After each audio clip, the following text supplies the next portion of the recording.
The image still lingers. A packed stadium. October air, one pitch away from immortality. Game 7 of the World Series doesn't fade quietly. It brands itself into a franchise's memory.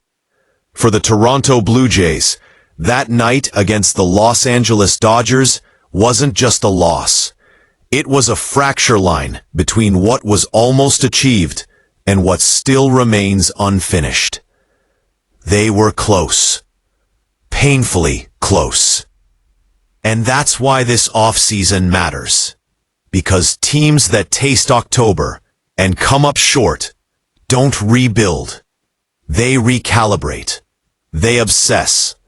They search for answers in the quiet months when the lights are off and the echoes of failure are still loud. The Blue Jays have already made noise. New contracts, new arms, new ambition. The front office moved fast, determined to return to baseball's biggest stage in 2026. But beneath the headlines and signings lies a harder truth. The path back doesn't just depend on who you add. It depends on who must change.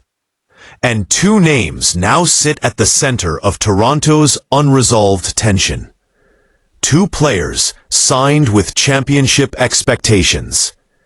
Two players whose first season in blue left more questions than comfort. This is a story about pressure, about redemption, and about how thin the line is between hero and cautionary tale. It starts on the mound. Jeff Hoffman arrived in Toronto to close games, to shorten nights, to slam doors.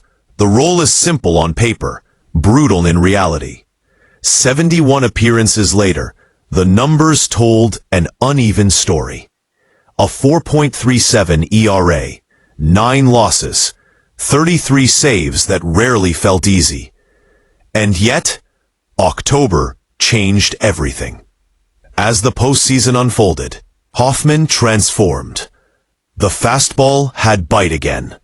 The slider found its edge. Under the brightest lights, he was dominant. Outs piled up, confidence followed. Then came Game 7. 2 outs away, 1 swing away. Miguel Rojas. Baseball doesn't care about context. One pitch erased an entire season's worth of resilience. The save disappeared. The title slipped. And suddenly, Hoffman's year wasn't defined by October brilliance. It was defined by the moment that ended it. Now, with an $11 million salary looming in 2026, the question isn't talent, it's memory.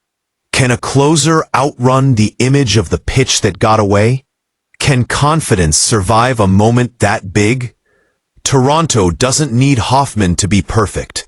They need him to be stable, to reclaim the 9th inning without hesitation, to prove that October wasn't an exception. It was a preview. Because redemption seasons don't announce themselves. They're built quietly. Pitch by pitch, save by save. And then there's the bat. Anthony Santander arrived with expectations that weighed as much as his contract. 5 years, $92.5 million. A proven power threat, fresh off a monster season in Baltimore. 44 home runs. A middle-of-the-order presence Toronto had been craving. But baseball has a cruel sense of timing. The start was slow. Timing was off.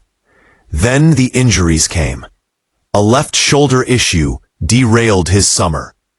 When he returned, rhythm never followed. 54 games, 6 home runs, a .565 OPS that felt surreal for a player of his pedigree. October didn't offer relief. A back injury cut into his postseason run. Once again, Santander watched more than he contributed. For a player whose game is built on strength, availability became the loudest concern. And yet, the Blue Jays know the truth. When healthy, Santander changes lineups. Pitchers plan differently. Mistakes disappear. One swing can flip a series. Toronto didn't sign a question mark. They signed a known force who simply hasn't been able to stay on the field.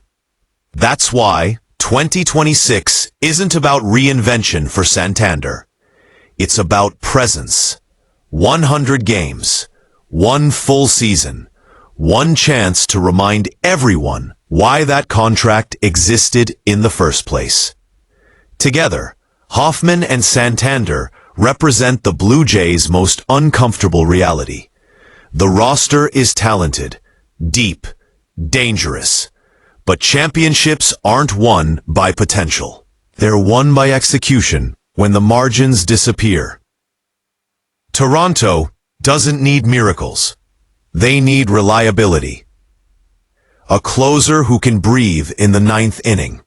A slugger who can stay upright long enough to change games.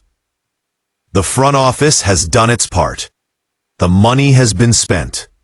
The pieces are in place. Now the burden shifts inward, to the players already wearing the uniform. Because the difference between another deep run and another October scar may come down to moments just like before. Tight games, late innings, one pitch, one swing. The Blue Jays have stared at the summit. They know how close it is. They also know how unforgiving the climb can be. Redemption isn't guaranteed. It's earned. And as 2026 approaches, Toronto's future may rest not in the moves they've made, but in whether these two players can turn unfinished business into a finished story. So ask yourself, do you believe in second acts? Which moment will define the next one? Let us know what you think.